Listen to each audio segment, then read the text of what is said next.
Estamos aqui para falar sobre a formação inicial de professores e organizamos esta conversa em torno de 3 tópicos.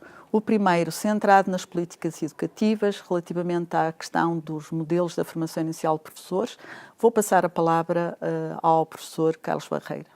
Relativamente a este primeiro tópico da nossa conversa, que versa sobre as políticas de formação, é importante traçar a evolução dos modelos organizativos da formação inicial de professores nas universidades portuguesas. Num passado recente, distingue-se a década de 70 do século XX, marcada fundamentalmente pelo desenvolvimento de programas de formação inicial de professores, que se iniciaram na Faculdade de Ciências, mais propriamente em 1971, com a criação dos ramos educacionais e, mais tarde, nas universidades novas, com a criação das licenciaturas em ensino, sendo que só nos finais da década de 80 é que as faculdades de letras das universidades clássicas acederam a criar cursos de formação de professores pressionadas pelo corpo discente que as frequentava. Esta realidade teve algumas repercussões no modelo de conceber e organizar a formação, que se traduziu na adoção do modelo sequencial pelas universidades clássicas e na adoção do modelo integrado pelas universidades novas. Enquanto, no modelo sequencial, a formação pedagógica surge depois da formação na área da docência, no modelo integrado, a formação nas disciplinas a ensinar e a formação pedagógica distribuem-se em simultâneo ao longo do curso e, desde o seu início, sendo procurada uma articulação entre as duas componentes. Não mais esta disputa entre modelos foi apaziguada, existindo autores que concordam com o modelo sequencial e outros com o modelo integrado, sendo este último, não há dúvida nenhuma, mais consentâneo com os princípios da Lei de Bases do Sistema Educativo, a Lei de Bases 46/86, lei esta que foi revista em 2005 devido à necessidade de introduzir as alterações decorrentes da adesão de Portugal ao processo de Bolonha. As políticas de formação de professores em Portugal têm seguido as orientações europeias, sobretudo a partir do final da década de 90. Neste contexto, a União Europeia sublinhou o papel crucial da educação e, concretamente, dos professores, sendo os Estados-membros convidados a rever a eficácia e a qualidade académica e pedagógica da formação inicial de professores, com vista à definição de uma política comum para a formação docente. Isto porque a docência começava a ser considerada uma profissão altamente qualificada, devendo os professores possuir uma graduação por uma instituição de ensino superior de aprendizagem ao longo da vida, caracterizada pela mobilidade e baseada em parcerias.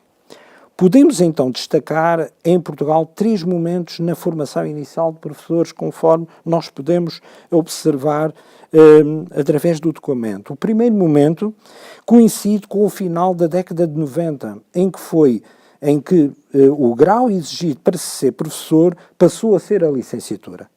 Havia até aqui algumas variações na formação para a docência, sendo exigido apenas o bacharelato para a educação pré-escolar e o primeiro ciclo do ensino básico.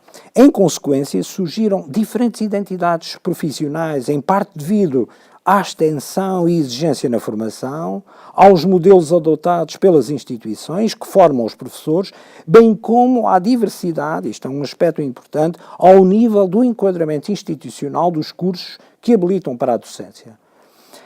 Ainda nesta década, mais precisamente em 1998, foi criado o Instituto Nacional de Acreditação de Formação de Professores para a avaliação e acreditação dos cursos, estando também na origem da elaboração dos perfis profissionais ou perfil com várias dimensões relativamente às quais a minha colega vai depois retomar, digamos assim, a professora Isolina vai depois retomar, em função dos quais deveriam ser organizados os cursos de formação de professores, estes perfis de profissionais. Este organismo ou seja, o Instituto Nacional de Acreditação da Formação de Professores, foi extinto e substituído a partir de 2010 pela Agência de Avaliação e Acreditação do Ensino Superior, mais denominada A3ES.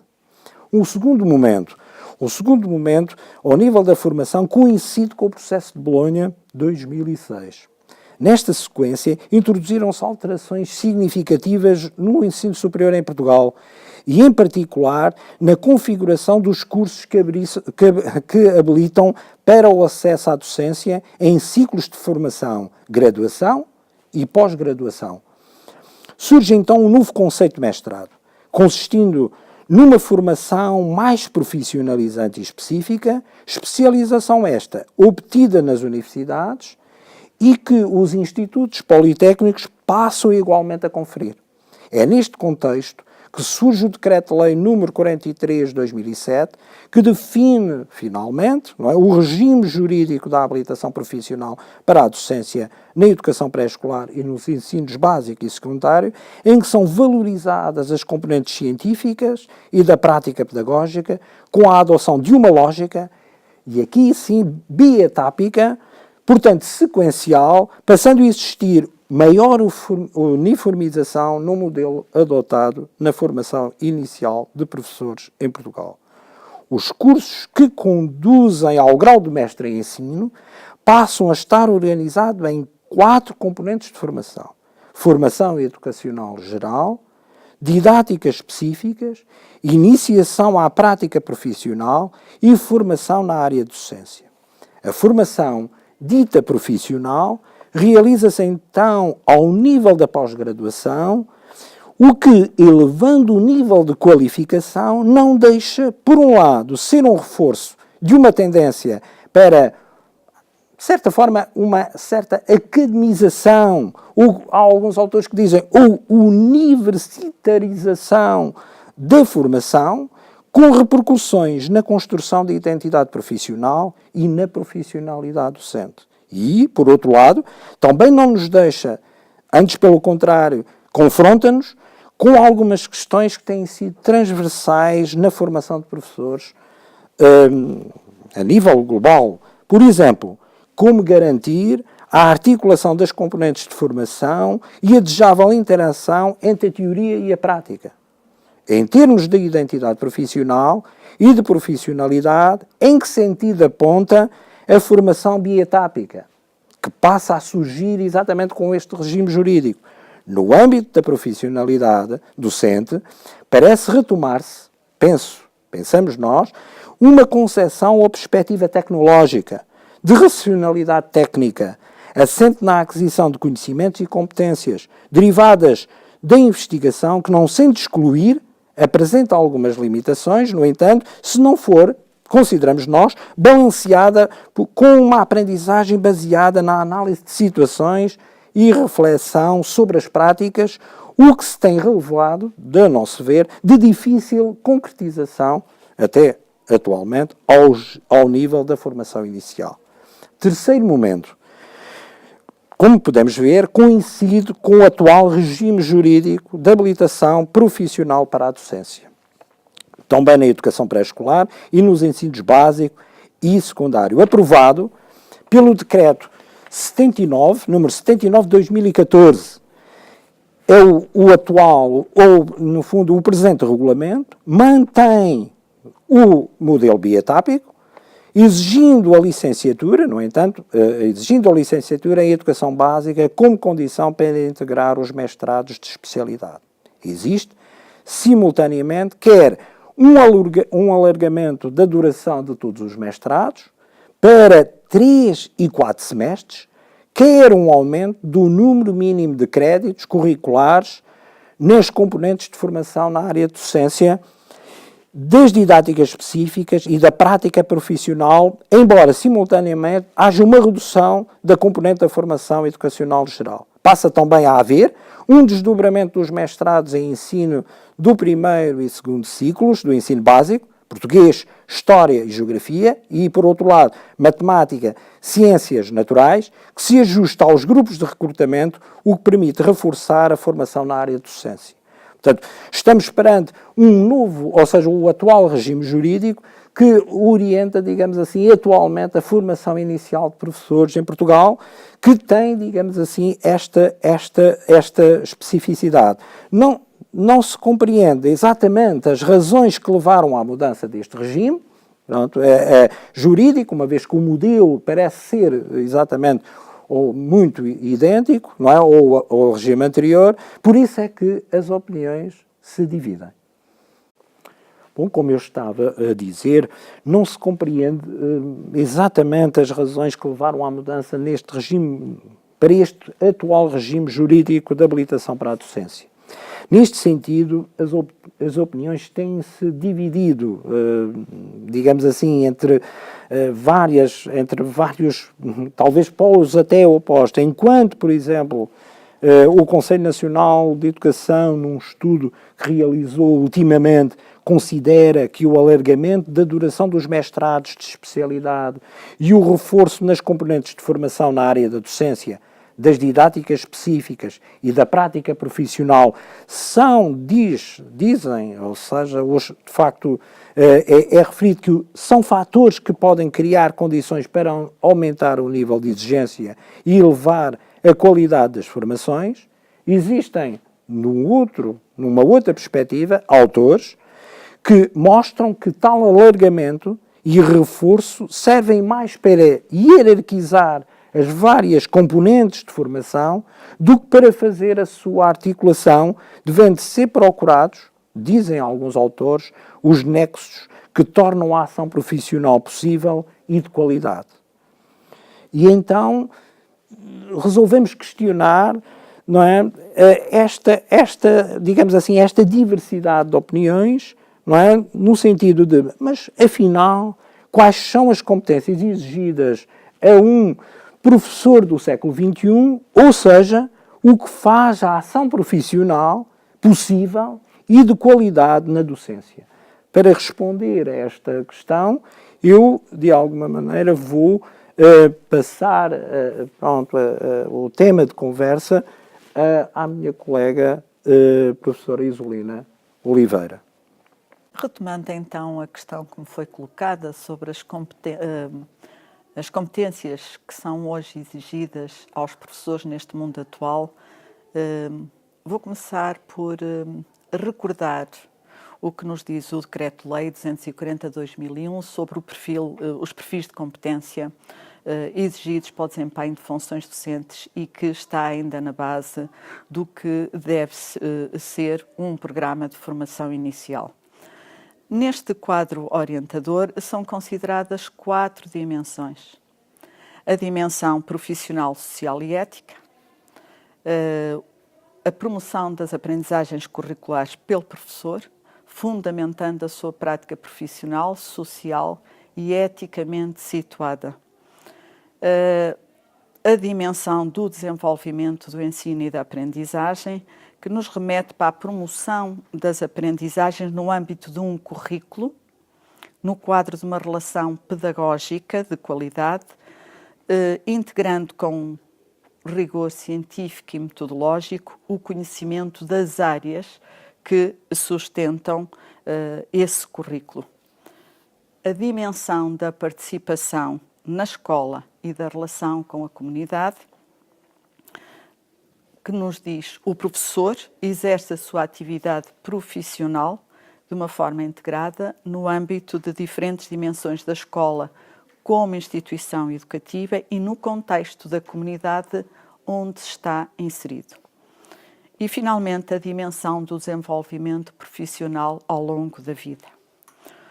O professor, a prática profissional é construída a partir das necessidades e realizações que o professor toma consciência através de uma análise da sua própria prática, da reflexão, com recurso à investigação e à cooperação com outros profissionais.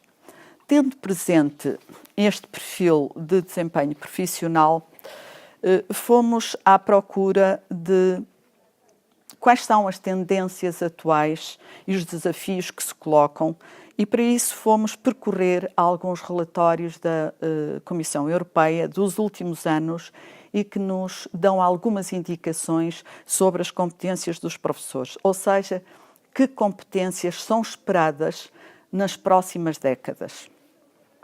Um dos documentos consultado é um documento que terão acesso à sua referência no PowerPoint que estará disponível e que perspectiva as competências do professor como combinações dinâmicas de skills cognitivos e metacognitivos. Esta perspectiva de competência implica ter em conta 4 aspectos fundamentais. Aprender a pensar como professor, aprender a saber como professor, aprender a sentir como professor e aprender a agir como professor. Vejamos então no aprender a pensar como professor.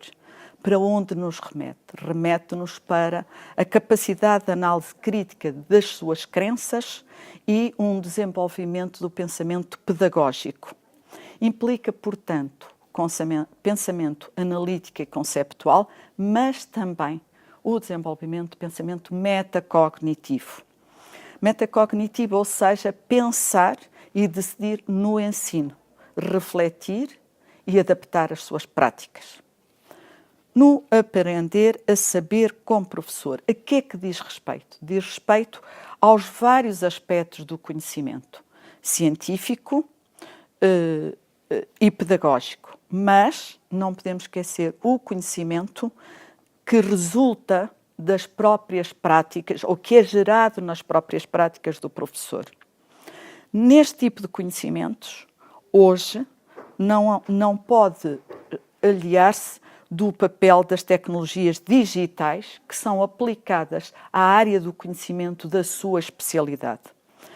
Ainda no aprender a saber como professor, é fundamental considerar aquilo que chamamos a consciência epistemológica. Tem a ver com o conhecimento e a compreensão histórica, cultural e estrutural da área científica em que o professor se situa.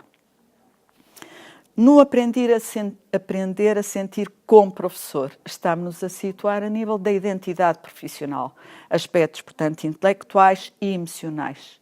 Inclui o quê? Atitudes, tem a ver com o compromisso, com a consciência, com o respeito, as expectativas, que nos remetem para a iniciativa, para a procura de melhoria, a orientação para a melhoria, e liderança. Liderança que se liga, sobretudo, à flexibilidade, à responsabilidade e à paixão pela aprendizagem. Remete-nos, assim, para a autoeficiência e a autoconsciência. E, no fundo, tem a ver com a mediação entre o que são os ideais, os objetivos e as realidades escolares. Estas atitudes devem orientar o professor para a ação, incluindo valores democráticos, através da colaboração com colegas na partilha dos objetivos educacionais e na maximização do potencial de aprendizagem dos alunos. Este conjunto, digamos assim, de aspectos que tem a ver com as competências atuais dos professores sugere-nos também a necessidade de desenvolvimento de alguma expertise do professor. Nesse sentido, procuramos o que é que, mais recentemente, tem vindo, sobretudo com a vulgarização, ou melhor, a naturalização das tecnologias no cotidiano das pessoas e das escolas.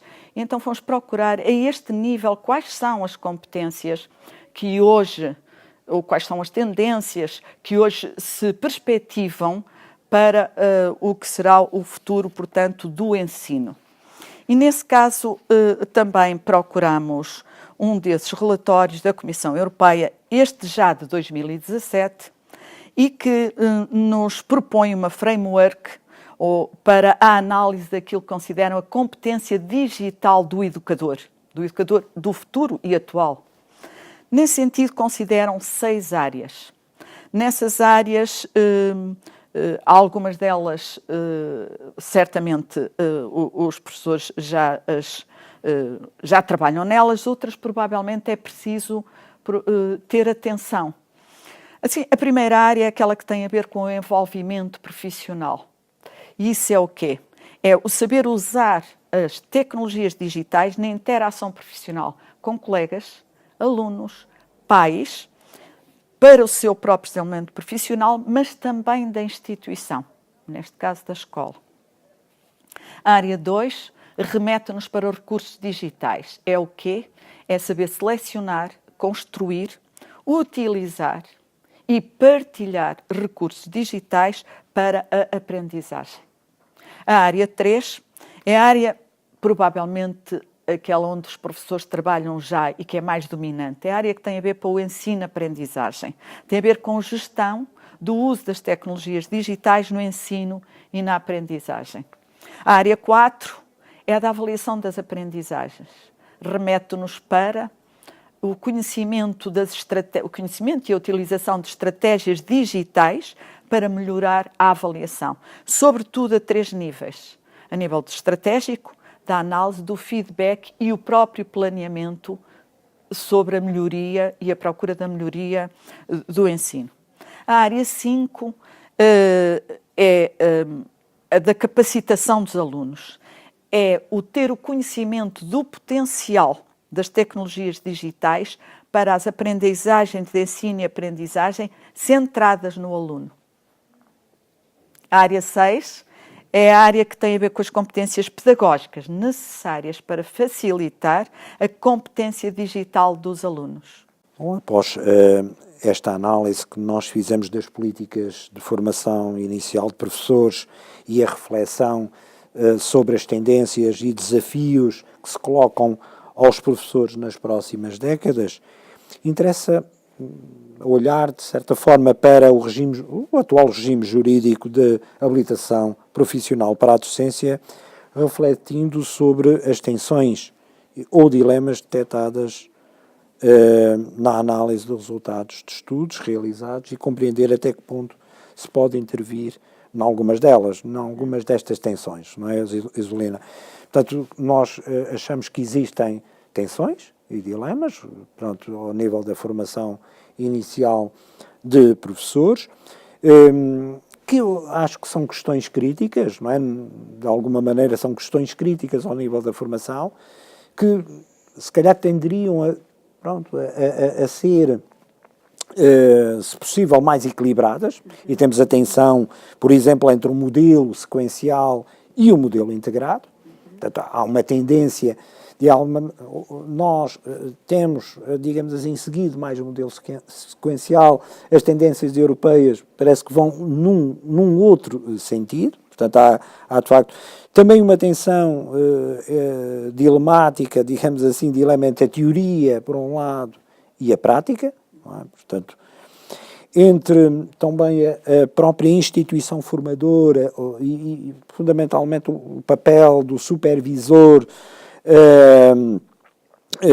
e o papel do orientador relativamente às escolas cooperantes, quais são os diferentes papéis, quer de um, quer do outro, como é que se pode, de facto, fazer aqui esta harmonização e esta conciliação de papéis, entre uma identidade também, dilema entre uma identidade disciplinar ou uma identidade profissional, e aqui vamos muito ao encontro daquilo que a Isolina referiu, portanto, ou seja, relativamente a uma lógica mais orientada para o ensino e a aprendizagem, mais micro, ou uma perspectiva mais lata em termos de perfis profissionais, não é? Portanto, até entrando um pouco, digamos assim, na própria organização, ou seja, pronto, a orientação não só micro, mas meso, não é?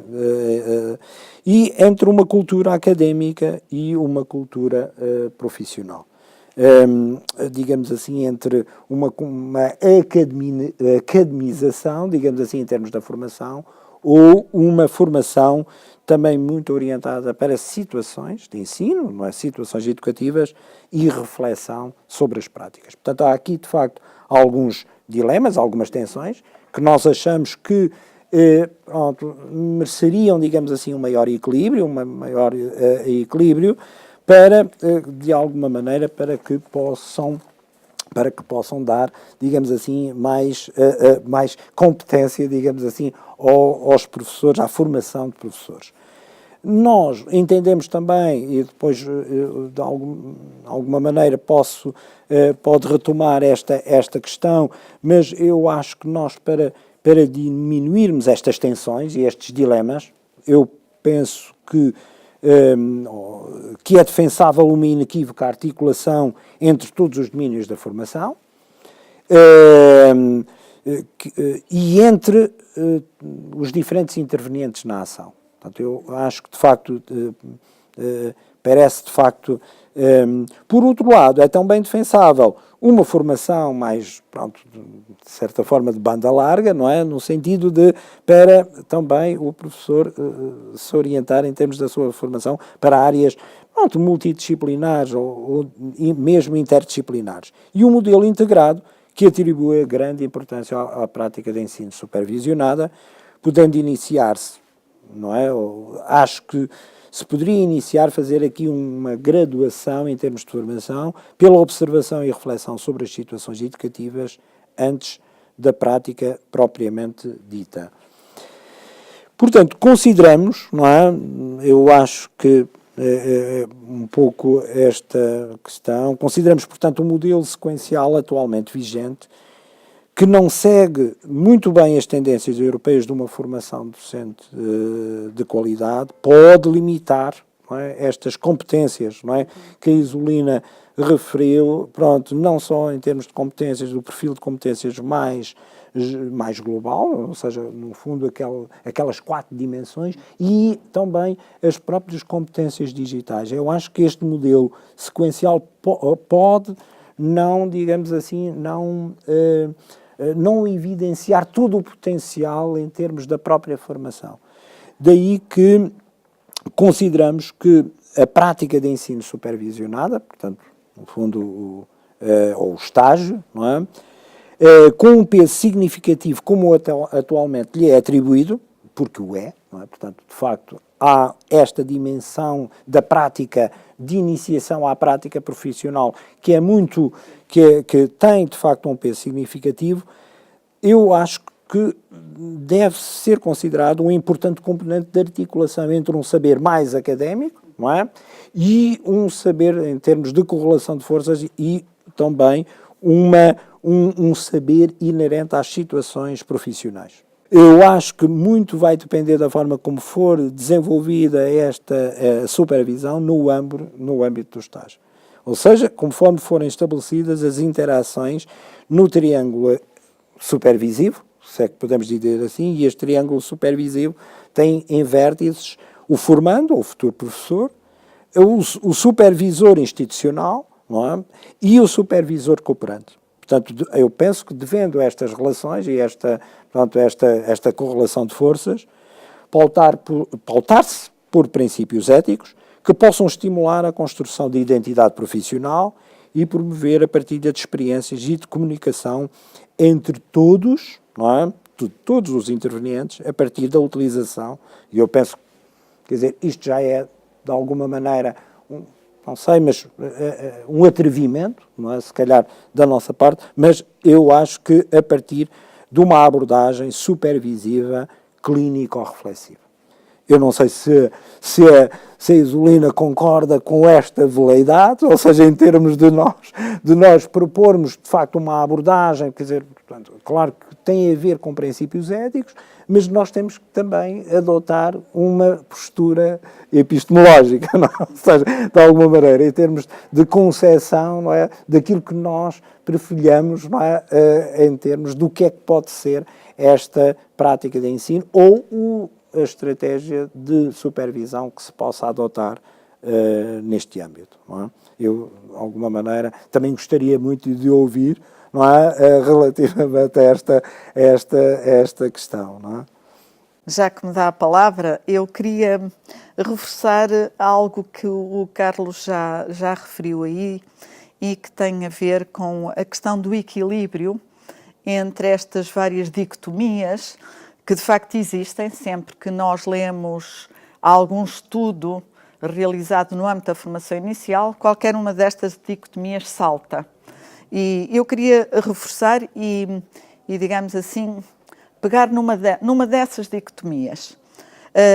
Reforçar o equilíbrio entre elas, sobretudo porque o Carlos falou na melhorar a formação do próprio futuro professor. Eu acrescentaria e diminuir o stress e a ansiedade de entrada na carreira. Portanto, aquele período inicial, sobretudo porque o estudante, portanto, o futuro professor entra na carreira sem ter o tal período de indução.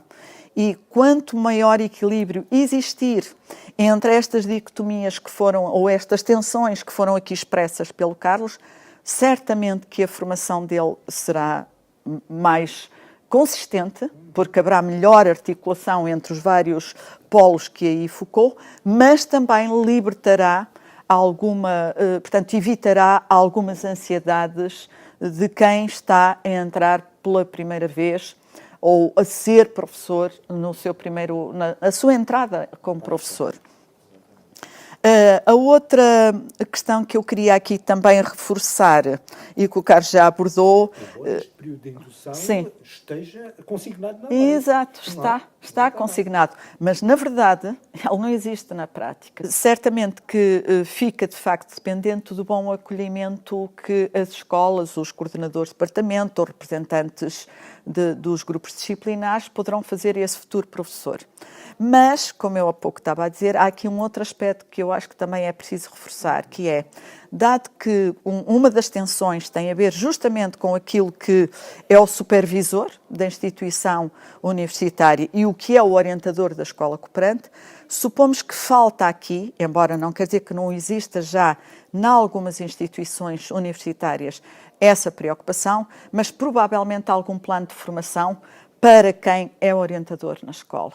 Esse plano de formação, de certo modo, no nosso projeto, que temos em mãos, o projeto do Observatório Virtual, está já a ser concretizado. Portanto, um tipo de formação para os futuros orientadores, ou mais, de um ponto de vista mais alargado, para os futuros supervisores, sejam eles da formação inicial ou formação contínua. Portanto, o nosso projeto vai já nesse sentido, não só pela formação que estamos a oferecer a esses professores, mas também por aquilo que estamos a fazer, que é tentar integrá-los na nossa equipa de investigação.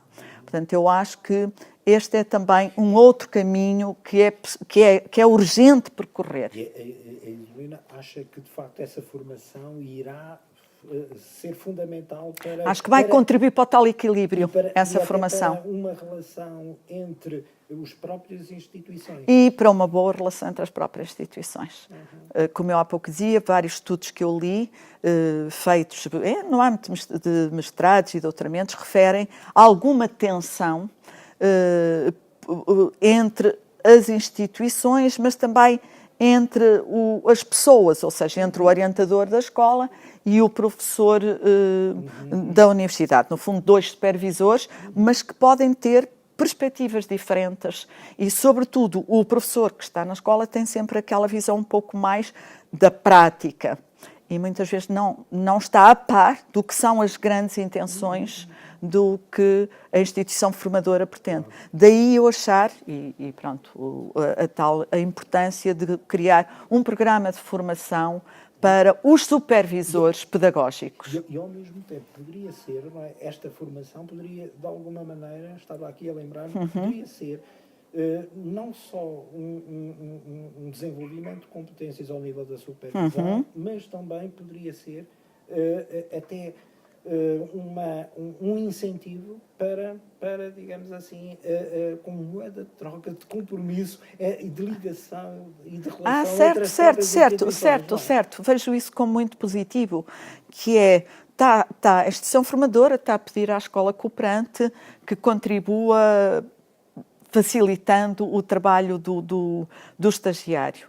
E a instituição formadora pode, de facto, em troca, digamos assim, proporcionar a formação adequada para a supervisão.